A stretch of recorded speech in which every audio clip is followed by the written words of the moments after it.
अध्याय 11 तिथियों का महात्म्य।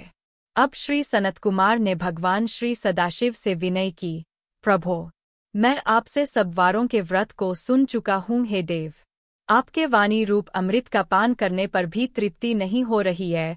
मुझे इस श्रावण मास के तुल्य दूसरा कोई महीना श्रेष्ठ प्रतीत नहीं होता है। हे देवाधिदेव, आप सब तिथियों का महात्म्य कहिए। तब भगवान श्री सदाशिव बोले, हे सनफार, सब महीनों में कार्तिक का महीना उत्तम है, माघ मास उससे अधिक उत्तम है, उससे भी उत्तम भगवान श्रीहरि का प्रिय मार्गशीर्ष महीना है। विश्वरूप ने अपने प्रिय इन 4 मासों में और 12 मासों में श्रावण का महीना शिवरूप बताया है।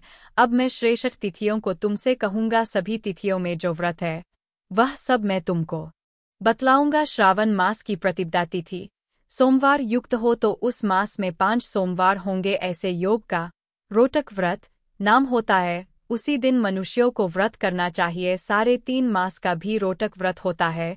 यह रोटक व्रत धन धान्य में वृद्धि करने वाला तथा संपूर्ण सिद्धियों को देने वाला है। हे सौम्य, मैं अब इसके विधान को बतलाने जा रहा हूँ, तुम ध्यानपूर्वक सुनो।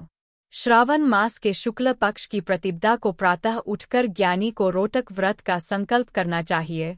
हे सुरश्रेष्ठ, आज से मैं रोटक व्रत करूँगा। हे जगतगुरु, मुझ पर आप कृपा करें।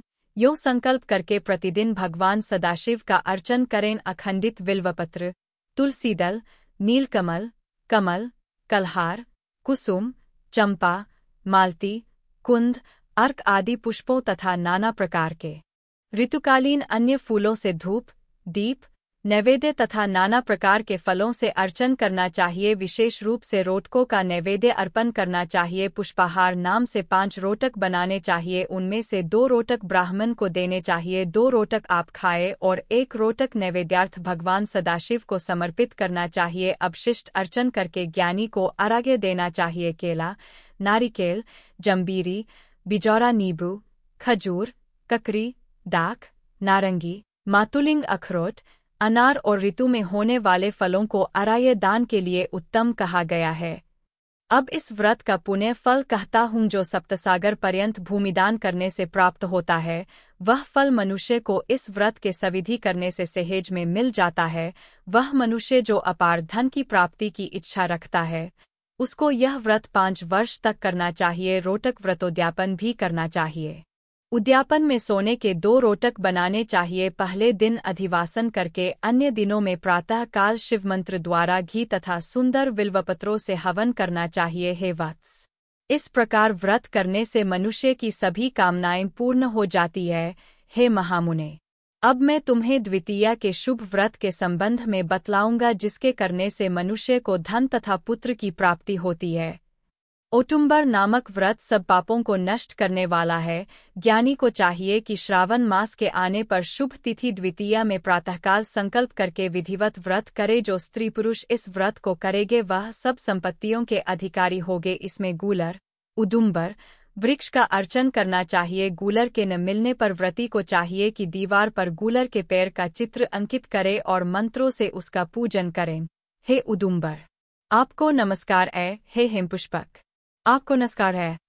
इसके पश्चात शुक्र तथा शिव का अर्चन करना चाहिए। गूलर के 33 फलों के 3 भाग करने चाहिए। इनमें से 11 फल ब्राह्मणों को तथा 11 फल देवता को देना चाहिए और 11 फलों से स्वयं भोजन करना चाहिए। उस दिन अन्न बिल्कुल नहीं खाना चाहिए। रात को शुक्र तथा भगवान सदाशिव का अर्चन करके जागरण करना चाहिए। हे वत्स, इस प्रकार से 11 वर्ष तक यह व्रत करना चाहिए। 11वें वर्ष की समाप्ति पर उद्यापन करना चाहिए। उद्यापन में सोने का फल, पुष्प, पत्रादि के सहित गूलर का पैर बनवाकर उसमें सोने से बनी हुई भगवान शंकर तथा शुक्र की मूर्तियों का पूजन करना चाहिए। दूसरे दिन प्रातःकाल छोटे छोटे गूलर के फलों से 108 हवन करे। उदुम्बर की लकड़ी, घी तथा तिलों द्वारा हवन करें। हवन समाप्त होने के बाद आचार्य का पूजन करें। अपनी शक्ति के अनुसार ब्राह्मणों को भोजन कराए। हे तात, इस प्रकार व्रत करने से जो फल होता है,